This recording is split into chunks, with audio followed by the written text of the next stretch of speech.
Alors, dans l'épisode précédent, on a récupéré ici la liste des membres. Maintenant, dans cet épisode, on va récupérer ici la liste des articles. Alors, pour cela, je vais d'abord aussi aller dans la documentation de Semantic UI et je vais regarder ici un style que j'aime bien. Par exemple, ici, j'aime bien ce style-là pour afficher ici des articles. Je vais encore afficher ici le code source. Je copie tout ça. Et ici, j'ouvre mon IDE. Là, ici, je vais dans post.blade.php. Et là, juste en dessous de la balise H2, je vais coller ça. Et là, j'enlève cette deuxième partie. Et j'enlève ça aussi. Ou je peux la garder. Ça dépend. Alors, si là, j'actualise. Très bien. Sinon, je vais l'enlever plutôt. Alors maintenant, ce qu'on va faire, c'est que ici, je vais récupérer le nom de l'article. Là, dans le label, ça sera le nom de la catégorie. Et juste en bas, on affichera un petit extrait de l'article. Alors, c'est parti. Je vais ici dans Post Controller.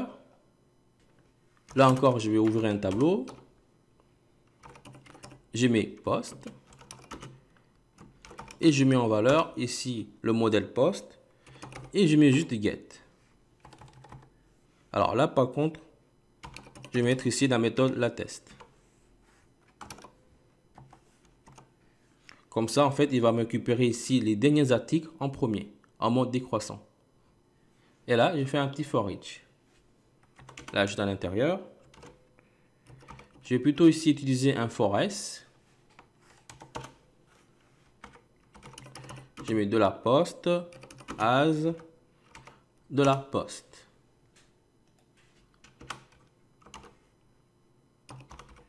Ici, je mets un petit.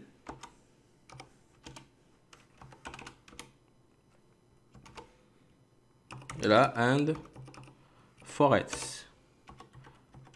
Alors, j'actualise. Il me donne une erreur. Alors, ici, déjà, c'est and for else. Et là, c'est la test. Voilà. Et ici, comme message par défaut, je vais dans users.blade.php et je vais copier tout ça. Je le colle. Et ici, je vais enlever utilisateur. Je mets article.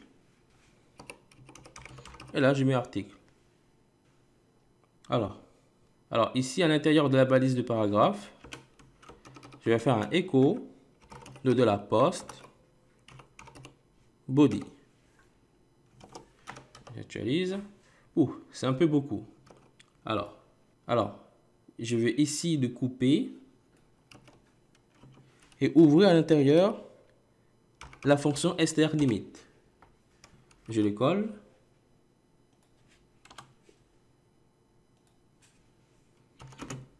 Et là, je donne une limite de 175 caractères. J'actualise.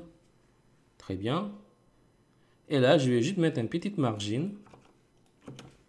Ici, j'ouvre la classe. Je mets MT 3%. Voilà. Maintenant, ici, on va afficher le nom de l'article. J'ouvre un écho de $post. Même. Très bien. Et pour finir, ici, on va afficher la catégorie. Là encore, je fais un écho de $post. Catégorie, j'utilise la relation. Je mets name. Voilà. Après, si tu te rappelles bien, la dernière fois, on avait mis qu'une catégorie aura une couleur. Alors, si ici, je vais dans la base de données, je regarde la partie des catégories. Ici, on voit bien qu'on avait mis ici des couleurs. Alors, je vais récupérer ici les couleurs. Comme ça, ici, on pourra reconnaître très vite une catégorie par rapport à sa couleur. Ici, je vais enlever red. Je mets un écho de $post. Catégorie color. Et là, par défaut, toutes les catégories sont en couleur bleue. Alors, ce qu'on peut faire, on va faire comme pour les avatars. On va demander à Laravel de choisir des couleurs au hasard par rapport aux catégories. Alors, je vais dans le User Factory. Alors, je vais copier ça. Et là, je descends dans la partie des catégories. Je les colle. Et là, par contre, je vais mettre, par exemple, Blue, Red, Olive, Orange,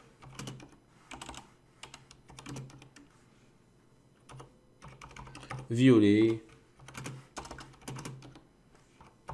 et Purple. Et ici, c'est $color. Du coup, ici, je mets color. Ça sera $color. Et là, round. Et maintenant, on va relancer la migration et les seeds. Et là, j'actualise. Pour l'instant, on n'a rien. Puisque ici, on a une erreur. Alors, l'erreur vient d'ici. Alors, là, je lui demande de choisir entre 0 et 7. Là, on a combien de couleurs? On a 1, 2, 3, 4, 5 et 6. Du coup, là, je mets 5. Je relance la migration ainsi que les seeds. Très bien. J'actualise. Et voilà. Maintenant, ici, on a des catégories par rapport à des couleurs différentes. Très bien.